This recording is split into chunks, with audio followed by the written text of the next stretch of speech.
अमावस्या व्रत कथा। श्री शिवाय नमस्तुभ्यं। जय श्री कृष्णा, राधे राधे। आप सभी श्रोताओं का दिन शुभ और मंगलमय हो। इसी मंगल कामना के साथ चलिए आज की इस कथा को शुरू करते हैं। मौनी अमावस्या माघ मास की अमावस्या को कहा जाता है। यह दिन हिंदू धर्म में पवित्र और आध्यात्मिक दृष्टि से अत्यंत महत्वपूर्ण माना जाता है। मौनी शब्द का अर्थ है मौन रहना। इस दिन मौन व्रत रखने और गंगा स्नान करने से व्यक्ति को पापों से मुक्ति मिलती है और मन शांत रहता है। यह दिन आत्मचिंतन, साधना और भक्ति के लिए उपयुक्त माना गया है। अब आइए सुनते हैं मौनी अमावस्या की व्रत कथा। तो आप लोग बड़ी ही श्रद्धा और प्रसन्नचित मन से इस कथा को पूरा अवश्य सुनिएगा। आइए श्रवण करते हैं पूर्णिमा और अमावस्या की कथा, जिसे सुनने मात्र से सभी देवी देवताओं की कृपा प्राप्त होती है। एक राज्य में एक राजा और एक रानी रहते थे, जिनकी 4 संतानें थी, 2 लड़के और 2 लड़कियां। एक लड़की का नाम पूर्णिमा और दूसरी का नाम अमावस्या था। पूर्णिमा घर के कामों में निपुण थी और घर का पूरा काम करती थी। वह भगवान की पूजा अर्चना भी करती थी और गौ माता की सेवा भी करती थी।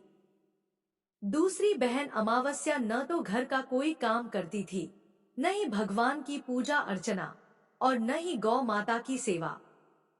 पूर्णिमा सर्वगुण संपन्न थी, फिर भी राजा और रानी अपने दोनों बेटों तथा पुत्री अमावस्या को ही प्यार करते थे और पूर्णिमा से भेदभाव करते थे।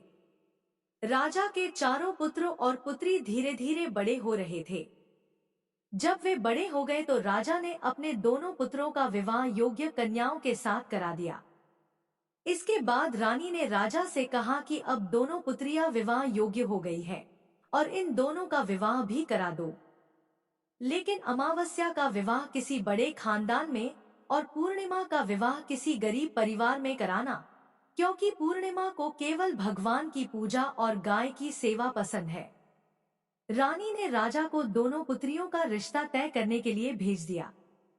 राजा ने अपने पड़ोसी राज्य में जाकर वहां के राजा के पुत्र से अमावस्या का रिश्ता तय कर दिया और पास के गांव में जाकर एक गरीब परिवार के लड़के से पूर्णिमा का रिश्ता तय कर दिया। यह सारी बात राजा ने अपनी रानी को बताई। रानी सोचने लगी कि अब देखती हूँ भगवान इसकी मदद कैसे करते हैं। पूर्णिमा पूजा पाठ में मग्न रहती है। पूर्णिमा के भाई और भाभी उसे बहुत प्यार करते हैं, क्योंकि वह उनके घर के कामों में मदद करती है। दूसरी ओर अमावस्या उन पर रोब जमाती है और कोई कार्य नहीं करती। कुछ समय बाद दोनों पुत्रियों का विवाह हो जाता है। राजा और रानी विवाह के बाद अपनी दोनों पुत्रियों को विदा करते हैं। विदाई के समय राजा और रानी अमावस्या को बहुत सारा धन और दौलत देकर विदा करते हैं, जबकि पूर्णिमा को खाली हाथ भेज देते हैं। इसके बाद दोनों बहनें अपने अपने ससुराल चली जाती हैं। कुछ दिन बीत जाते हैं। एक दिन अमावस्या अपने घर पर शिव जी की कथा रखती है, जिसमें वह सभी गांव वालों को निमंत्रण देती है, लेकिन अपनी बहन पूर्णिमा को नहीं बुलाती। गांव की सभी औरतें अमावस्या के घर जाती हैं और पूर्णिमा अपने घर के दरवाजे पर बैठी यह सब दृश्य देख रही होती है। गुजरती औरतें पूर्णिमा से कहती हैं कि तुम्हारी बहन के यहाँ शिव जी की कथा है, क्या तुम नहीं चलोगी? पूर्णिमा कहती है, मुझे निमंत्रण नहीं मिला है, मैं नहीं जा सकती। औरतें कहती हैं कि भगवान शिव की कथा है, तुम हमारे साथ चलो। गांव की औरतों की बात मानकर पूर्णिमा भी उनके साथ कथा में चली जाती है। जब अमावस्या की नजर पूर्णिमा पर पड़ती है तो वह कहती है कि तुम यहाँ कैसे आई? मैंने तो तुम्हें बुलाया भी नहीं था। खैर, अब आ गई हो तो चुपचाप बैठी रहना। अमावस्या पूर्णिमा की गरीबी का भी मजाक उड़ाती है। पूर्णिमा की आंखों में आंसू आ जाते हैं और वह मन ही मन भगवान शिव से विनती करती है, हे भगवान, क्या पूजा पाठ करना गलत है? गौ माता की सेवा करना गलत है? मेरी गलती क्या है? आप मुझ पर कृपा कब करेंगे? कथा पूरी होने पर अमावस्या भगवान का प्रसाद बांटने लगती है। वह सभी को प्रसाद देती है लेकिन पूर्णिमा को नहीं देती। पूर्णिमा बिना प्रसाद के ही घर लौट जाती है। रास्ते में वह सोचती है कि यदि बच्चे उससे प्रसाद मांगेंगे तो वह उन्हें क्या जवाब देगी। उसने सोचा कि वह अपने मायके जाएगी और बच्चों के लिए कुछ लेकर जाएगी। ऐसा सोचते हुए वह घर वापस लौट आती है और अपने पति और बच्चों से कहती है कि वह मायके जा रही है। पति कहता है ठीक है। कुछ समय बाद पूर्णिमा मायके के लिए रवाना हो जाती है। रास्ते में एक चबूतरा आता है जिस पर तुलसी का पौधा लगा था और एक बूढ़ी अम्मा बैठी हुई थी, जो कोई और नहीं साक्षात तुलसी मैया थी। बूढ़ी अम्मा पूर्णिमा से कहती है, बिटिया तुम कौन हो और कहाँ जा रही हो? पूर्णिमा अपना परिचय देती है। बूढ़ी अम्मा कहती हैं, यहाँ तुलसी का पौधा सूख रहा है, इसमें थोड़ा सा पानी डाल दो और चबूतरे की साफ सफाई कर दो ताकि मुझे ठंडक मिले। पूर्णिमा कहती है ठीक है मां जी। वह पौधे में पानी डालती है, चबूतरे की सफाई करती है और बूढ़ी अम्मा को नहला भी देती है।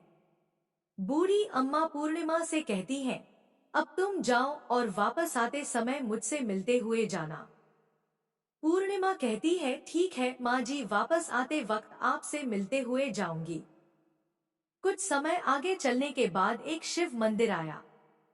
वहां पर उसे एक बूढ़े बाबा मिले जो मंदिर के बाहर बैठे हुए थे। वह कोई और नहीं साक्षात भोलेनाथ थे। उन्होंने पूर्णिमा से कहा, तुम कौन हो बेटी और कहाँ जा रही हो? तब पूर्णिमा ने अपना परिचय दिया। फिर उस बूढ़े बाबा ने पूर्णिमा से कहा, बेटी इस चबूतरे और मंदिर की साफ सफाई कर दो। तब पूर्णिमा ने मंदिर और चबूतरे की साफ सफाई कर दी, पूजा अर्चना भी की और बूढ़े बाबा को भी नहला दिया। उसने कहा, बाबा और कोई काम हो तो बताइए। तब बूढ़े बाबा ने कहा, नहीं बेटी, अब तुम जाओ और वापस आते वक्त मुझसे मिलते हुए जाना। पूर्णिमा ने कहा, ठीक है बाबा, वापस आते वक्त आपसे मिलते हुए जाऊंगी। आगे चलते चलते कुछ दूर चलने के बाद पूर्णिमा को एक काली जी का मंदिर दिखा। वहां भी एक बूढ़ी अम्मा चबूतरे पर बैठी हुई थी। उस बूढ़ी औरत ने भी पूर्णिमा से पूछा, बेटी तुम कौन हो, कहाँ जा रही हो? तब पूर्णिमा ने अपना परिचय दिया। बूढ़ी औरत ने कहा, यहाँ सभी पूजा पाठ करने आते हैं, लेकिन मंदिर की साफ सफाई करने के लिए कोई नहीं आता। इसलिए तुम मंदिर और चबूतरे की साफ सफाई कर दो। पूर्णिमा ने कहा, ठीक है माता जी, और उसने मंदिर और चबूतरे की साफ सफाई कर दी, पूजा पाठ भी की और माता जी का श्रृंगार कर दिया। उसने बूढ़ी अम्मा को भी नहला दिया, उनके पैर दबाए और कहा, माँ जी और कोई काम हो तो बताइए।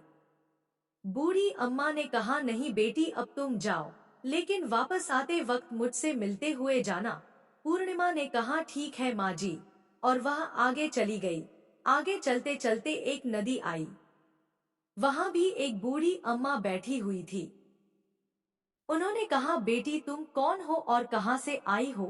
पूर्णिमा ने अपना परिचय दिया। बूढ़ी औरत ने कहा, नदी पर स्नान करने तो सब आते हैं, लेकिन यहाँ की साफ सफाई कोई नहीं करता, इसलिए तुम इस किनारे की साफ सफाई कर दो। पूर्णिमा ने कहा, ठीक है माँ जी, और वहाँ की साफ सफाई कर दी। उसने बूढ़ी अम्मा के पैर दबाए और कहा, माँ जी और कोई काम हो तो बताइए। बूढ़ी औरत ने कहा, कुछ नहीं बेटी तुम जाओ, लेकिन वापस आते वक्त मुझसे मिलते हुए जाना। फिर पूर्णिमा नाव में बैठकर नदी के दूसरे किनारे पहुंच गई। वहां से वह अपने मायके के घर पहुंची। वहां पूर्णिमा के भाई और भाभी उसे देखकर बहुत खुश हो गए और उसकी बहुत खातिरदारी की। उन्होंने कहा, बच्चों को भी साथ में लेकर आती तो अच्छा होता। कुछ समय बाद पूर्णिमा ने अपने ससुराल लौटने की बात कही। उसकी भाभी ने उसके लिए एक साड़ी दी और बच्चों के लिए कपड़े और खाने पीने की चीजें रख दी। उन्होंने कहा, तुम बहुत दिनों के बाद आई हो, जल्दी वापस आना। इसके बाद पूर्णिमा वहां से अपने ससुराल के लिए रवाना हो गई। वह नदी के किनारे पहुंची, नाव में बैठकर दूसरे किनारे पर उतर गई। वहां उसे वही बूढ़ी अम्मा मिली, जो साक्षात गंगा मैया थी। उन्होंने पूर्णिमा को एक थैला दिया और कहा, इसे तुम अपने घर जाकर ही खोलना। अब पूर्णिमा के पास 2 थैले हो गए थे। उन्हें लेकर पूर्णिमा वहां से रवाना हुई। आगे कुछ दूर चलने पर काली माँ का मंदिर आया। वहां काली माँ बूढ़ी माँ के रूप में विराजमान थी। उन्होंने कहा, आ गई बेटी पूर्णिमा। पूर्णिमा ने कहा, हाँ माँ जी मैं आ गई। तब काली माँ ने उसे एक थैला दिया और कहा, यह थैला अपने घर जाकर खोलना। अब पूर्णिमा के पास 3 थैले हो गए थे। तीनों थैले लेकर पूर्णिमा आगे बढ़ी। कुछ दूर जाने पर शिव जी का मंदिर आया, जहाँ बूढ़े बाबा के रूप में शिव जी स्वयं विराजमान थे। बूढ़े बाबा ने कहा, पूर्णिमा तुम वापस आ गई। पूर्णिमा ने कहा, हाँ बाबा मैं वापस आ गई। बूढ़े बाबा ने भी पूर्णिमा को एक थैला दिया और कहा, यह थैला घर जाकर खोलना। पूर्णिमा ने कहा, ठीक है बाबा। अब उसके पास 4 थैले हो गए थे। पूर्णिमा ने एक पुरानी साड़ी निकाली और उन सभी थैलों को एक गट्ठर में बांध लिया, फिर सर पर रखकर वहां से रवाना हो गई। कुछ दूर जाने के बाद उसे तुलसी माँ बूढ़ी औरत के रूप में मिली। उन्होंने कहा, पूर्णिमा तुम आ गई।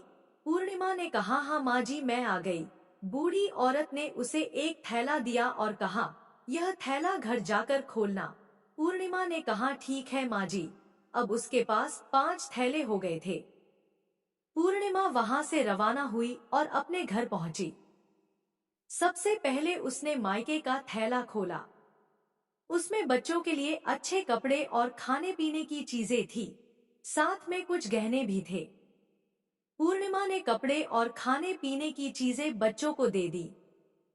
बच्चे यह सब पाकर बहुत खुश हुए। फिर पूर्णिमा ने दूसरा थैला खोला, जो उसे गंगा मैया ने दिया था। उसमें ढेर सारे हीरे जवाहरात, सोना चांदी आदि थे।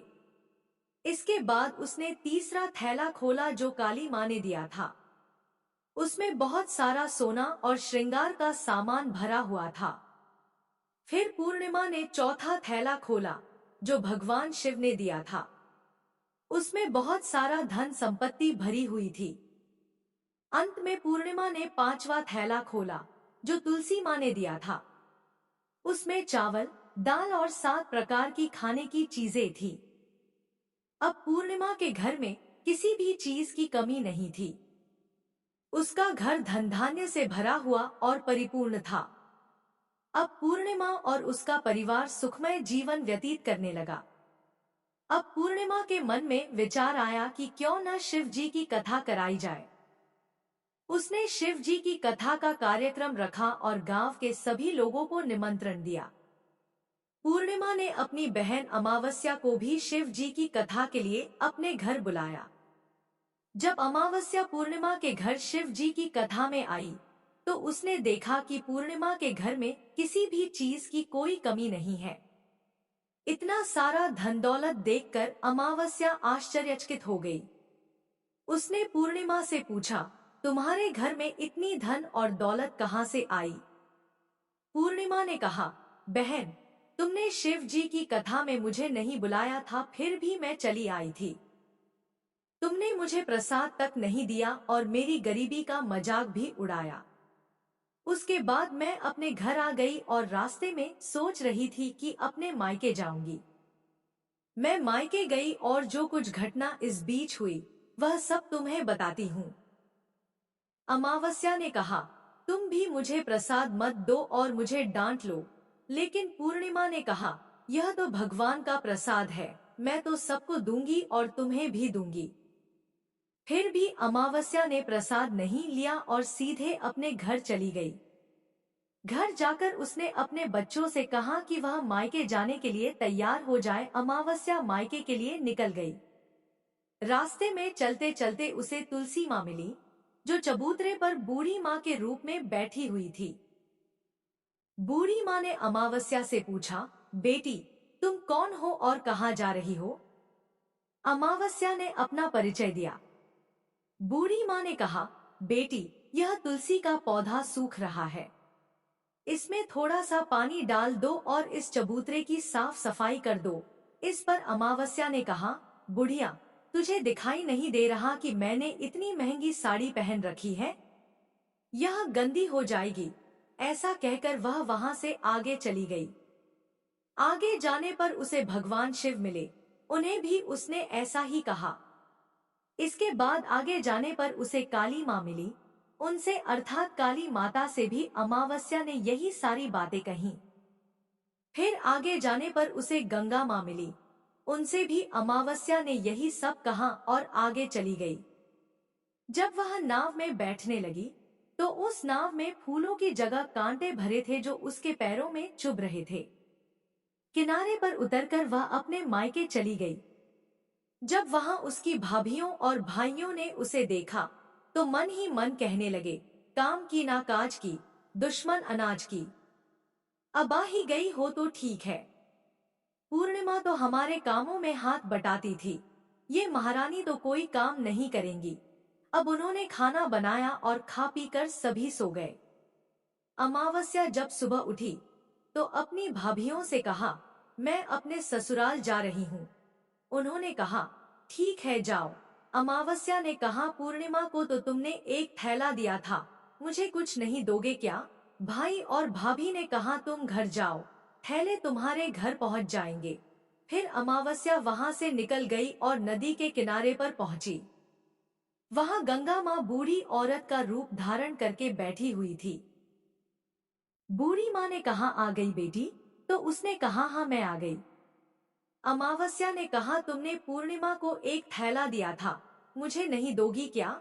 बूढ़ी अम्मा ने कहा, तुम घर जाओ, थैले तुम्हारे घर पहुंच जाएंगे। इसके बाद आगे जाने पर उसे काली माँ मिली। उन्होंने भी अमावस्या को यही कहा।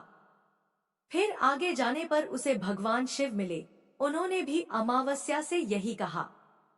अंत में आगे जाने पर उसे तुलसी माँ मिली। तुलसी माँ ने भी अमावस्या से यही कहा, तुम घर जाओ, थैले तुम्हारे घर पहुंच जाएंगे। अमावस्या अपने घर पहुंची और आंगन में देखा कि वहां पर 5 थैले पड़े हुए थे। अमावस्या ने मन ही मन सोचा, अब तो मेरे पास बहुत सारी धन और दौलत आ जाएगी। उसने जल्दी जल्दी सभी थैलों को खोला। किसी में मिट्टी थी तो किसी में पत्थर, किसी में कंकर और किसी में कोयला। उसे मायके से भी कुछ नहीं मिला था, इन थैलों में भी कुछ नहीं था। अमावस्या दौड़ती हुई पूर्णिमा के घर गई और कहने लगी, तुम्हें तो इतना सब कुछ मिला, मुझे तो कुछ नहीं मिला, आखिर क्यों? पूर्णिमा ने कहा, जब मैं अपने मायके जाती हूँ तो अपनी भाभियों के साथ उनके कामों में हाथ बटाती हूँ, उनके साथ मिलकर काम करती हूँ। लेकिन तुम ऐसा कुछ नहीं करती और उनकी इज्जत भी नहीं करती, इसीलिए वह तुम्हें भला क्या देंगे? इसके बाद तुमने गंगा माँ, काली माँ और भगवान शिव को ठुकरा दिया, तुमने उनका अपमान किया है, इसलिए उन्होंने भी तुम्हें कुछ नहीं दिया। अमावस्या ने कहा, बहन तुम मुझे माफ कर दो, मैंने तुम पर हमेशा अत्याचार किया है, मुझे कुछ नहीं मिला तो कोई बात नहीं, मैं भी भगवान की भक्ति करूंगी और सब कुछ प्राप्त कर लूंगी। मुझे इन सब चीजों का रहस्य बताओ। पूर्णिमा ने कहा, तुम 3 सूत्र का ज्ञान ले लो और उसकी कथा करना। पहले सूत्र में दया मांगना, दूसरे सूत्र में कथा मांगना और तीसरे सूत्र में 108 बार ओम नमः शिवाय का जाप करना। बहन भगवान ने यह सूत्र दिए हैं, इन्हें अपने हृदय में बसा लेना। मैंने भी यह 3 सूत्र अपने जीवन में अपनाए थे और सच्चे मन से भगवान की भक्ति पूजा पाठ की थी। फिर भगवान ने मुझे यह सब कुछ दिया। तुम्हारे पास जो कुछ था वह भी सब खत्म हो गया।